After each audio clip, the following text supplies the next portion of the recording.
አደይን ይዛችሁ ቤት ውስጥ አስራችሁ አቆዩት። ምን አሉኝ ጋሼ? ጆሮ አይሰማም እንዴ? አንተ ሰው ስልኩን አለልኝ ስጠው። አንተ ደንቁራል እንዴ? እሺ ሰምቻለሁ። እሺ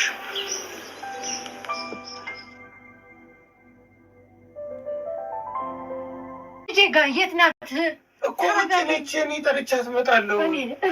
እማዬ ሴቱ ሁሉ ካላጨኝ ስትል እሷ አሻፈረኝ ብላ አባቷ እንደዚህ ችግር ውስጥ የከተተችው። እማዬ አደይን ብለምናት ባስለምናት እዚህ ቤት አልቀመጥም ብላ ሄደች። ስለምይ አንዳች ነገር ስታወራ ብሰማ እኔን አያርገኛል። አደይ ገለመሌ ጃንካ ቁልቋል ምናምን የለም። ዛሬ ፈሽ ብለን ነው ምን እንትን አደይ ወደ እናቷ ተመልሳ መጥታለች። እቺ ፍቅር ናታ። አንቺ ውጪ ብለሻታል ብላ ያስወጣቻት ማን? እኔ ነኝ አደይን ትውጣ ያልኩት። ኤላ ተረጋጋ እንጂ። ቆይ ምን ለማድረግ እየሞከርክ ነው? ቆይ ምን አባሽ ላይ ያደረግሽው? ልቀቂኝ ወደዛ። እዛ ከተማ ለከተማ ይንከራተታል። እሷ እዚህ መታ ከእናቷ ጋር ልትኖር። አሁን ለጋሼ ደውልና አሳውቃቸው። ልክ ነህ፣ ማሳወቅ ነው። ልክ ነህ። አዎ ጫኔ፣ የአደይ እዚህ መምጣት እኮ ለእኛ ትልቅ እንጀራ ነው። ሌላ ሰው ሳይቀድመን መቅደም አለብን። አዎ ጥሩ ይከፍላሉ እኮ፣ ጥሩ ነው የሚከፍሉት። ጫት እኮ የመንደራችን የቀያችን የጌታ ልጅ እኮ ነው። ማን ሆነና? ወይ ግን እሷ ምን ሆና ነው እንዴ?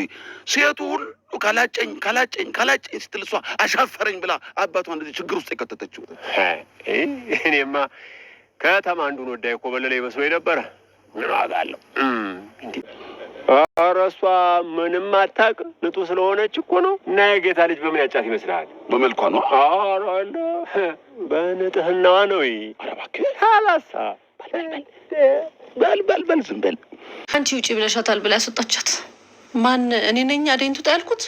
ነገር ግን አደይ ከሄደች በኋላ ነው አለመኖሯ። አደይ በስተመጨረሻም እንግዲህ ያው ዴቭ እና ባርኮቴ እንዲሁም ደግሞ ሊዲያ በመሆን አንድ ላይ በመሰብሰብ አደይ ካለችበት ገጠር ሂደዋል። ምክንያቱም የባርኮቴ እናት አደይን አምጧት ከየትም ፈልጋችሁ በማለት እንግዲህ ዴቭም አዎ መፈለግ አለብን፣ መንጣት አለባት፣ ያለሷ መቀመጥ አልችልም ብሏል እሱም። እንዲሁም ደግሞ ያለችበትን አፈላልጎ ያሁ ካለችበት ቦታ ድረስ በመሄድ እንግዲህ አደይን አግኝተዋታል።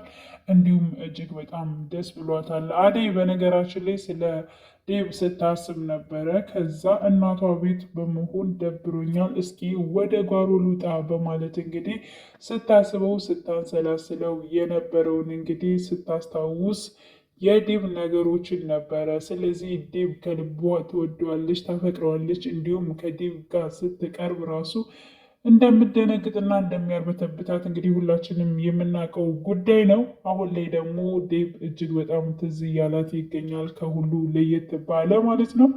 ስለዚህ ወደ እነሱ ወደ ቤተሰብ የመጣችበት ምክንያት እንግዲህ የእሷን ነገር ያለመረዳት ነበረ።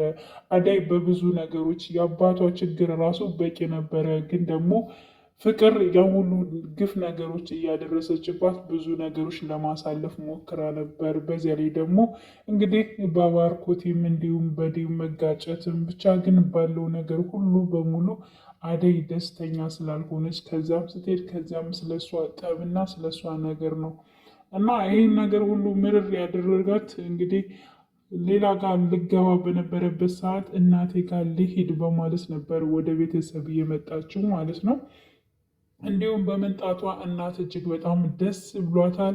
እንዲሁም የአረብ ሀገር ምኞት መሄድ እንደፈለገች እንግዲህ ለእናቷ ተናግራ ነበረ። ግን ደግሞ በፍጹም አልፈቅድልሽም ልጄ፣ እንድትርቄኝ አልፈልግም። እዚሁ እንኳን እንደዚሁ ሰውነት የሳስቷል፣ ጭራሽ ርቀሽኝ ይህን ሀሳብሽን መሰረዝ አለብሽ፣ አይቻልም በማለት እንግዲህ እናት ሀሳብ ሰጥተዋል። ነገሮች ሁሉ ተፈተው አንቺም ደግሞ ደስ ብሎሽ በዚሁ በቄሽ መጥተሽ አብረን ተደስተን የምንኖርበት ጊዜ ቅርብ ይሆናል። እባክሽን ልጄ ርቀሽኝ አትሂጂ በማለት እንግዲህ ስለ አደይ ተናግረዋል እናት ማለት ነው።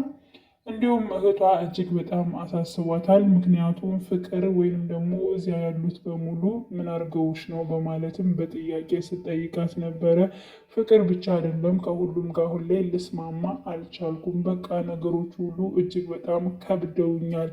ሲከብደኝ ነው ወደዚህ እንኳን ቢያንስ የመጣሁት እንጂ አባቴ ተመልሶ እንደሚመጣ አውቃለሁ በማለት እንግዲህ መልሳላት ነበረ። አሹ አሁን ላይ እያጣራ ይገኛል። እንግዲህ ያው ደውለውለት ነበረ ለአደይ አባት። ምክንያቱም ነግረውት ነበረ አደይ ወደ ቤት እንደተመለሰች እና ልጆት እዚህ ናት፣ እናንተ እዚያ ትፈልጋላችሁ፣ መታለች፣ እንይዝልሃለን፣ ስንት ትከፍለናለ በማለት እንግዲህ በአደይ እንትን እያሉ ይገኛሉ። ስለዚህ ይህን ነገር ደግሞ መሆኑንና አደይን ለመያዝ እቅድ እንደያዙ አሹ እንግዲህ አዳምጧል ማለት ነው። ምክንያቱም ስለጋበዛቸው እነሱም በስካር ሲለፈልፉ ነበረ። እንዲሁም ለነሱ የተደወለው ስልክ አሹ አንስቶት ነበረ። በወቅቱ ባነሰው ሰዓት ግን አሹ ባነሰው አደይን አስራችሁ ጠብቁኝ እንዳትሄድ የሚል ቃል ነበረ እየሰማው ማለት ነው። እና ይህን ነገር ሲሰማ እጅግ በጣም ደንግጧል። እሱም ደንግጧል። ስለዚህ ያለውን ነገር ምን ማድረግ አለብኝ በማለት እንግዲህ ሲያስብ ቀጥታ ወደ አደይ ነበር እየሮጠው። አደይን ከዚህ ሰፈር እንግዲህ ማስወጣት አለብኝ በማለት እንግዲህ አስቧል። በእርግጥ ነው እናቷም መሄድ አለብሽ ከዚህ ሰፈር ብላታለች። ያው እሄዳለሁ ነገሮችን አማቻችቼ ነው እንጂ ለአንድዬ እንዳልመጣሁ አውቀዋለሁ እኮ፣ ግን ደግሞ እስኪ ነገሮቹን ላመቻች ብዬ ነው እናቴ በማለት እንግዲህ ነገሮችን ስትል ነበረ።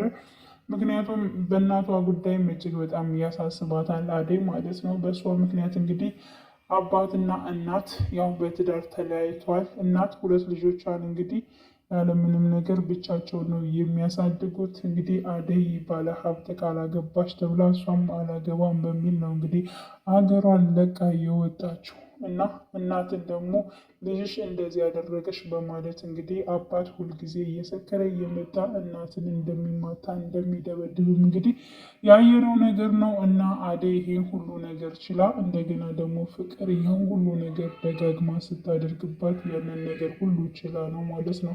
እና ስለ አደይ እኔ በጣም ነው እንትን ያለችኝ ያሳዘነችኝ። ስለዚህ ቢያንስ ዴቭ እነ ባርኮቴ እንዲሁም ደግሞ እነ ሊዲያ ይህን ነገር ሁሉ ተረድተው ሊረዷት ይችላሉ ብዬ አስባለሁኝ። እና ቀጣይ ፓርቲ የሚሆነው በእርግጠኝነት እንግዲህ አሹ ለዲቭ ወይም ደግሞ ለነባርኮቴ ለነበቀለ ወይም ደውሎ አደይን አሳልፎ በአደራ መልኩ ይሰጣታል ብዬ አስባለሁ። እና ውድ ቻናሌ ተከታታዮች ቤተሰቦች ሁላችንም በጉጉት የምንጠብቅ ይሆናል። በክፍል 60 በያላችሁበት ሰላማችሁ ይብዛልኝ። መልካም ጊዜ ተመኘውላችሁ።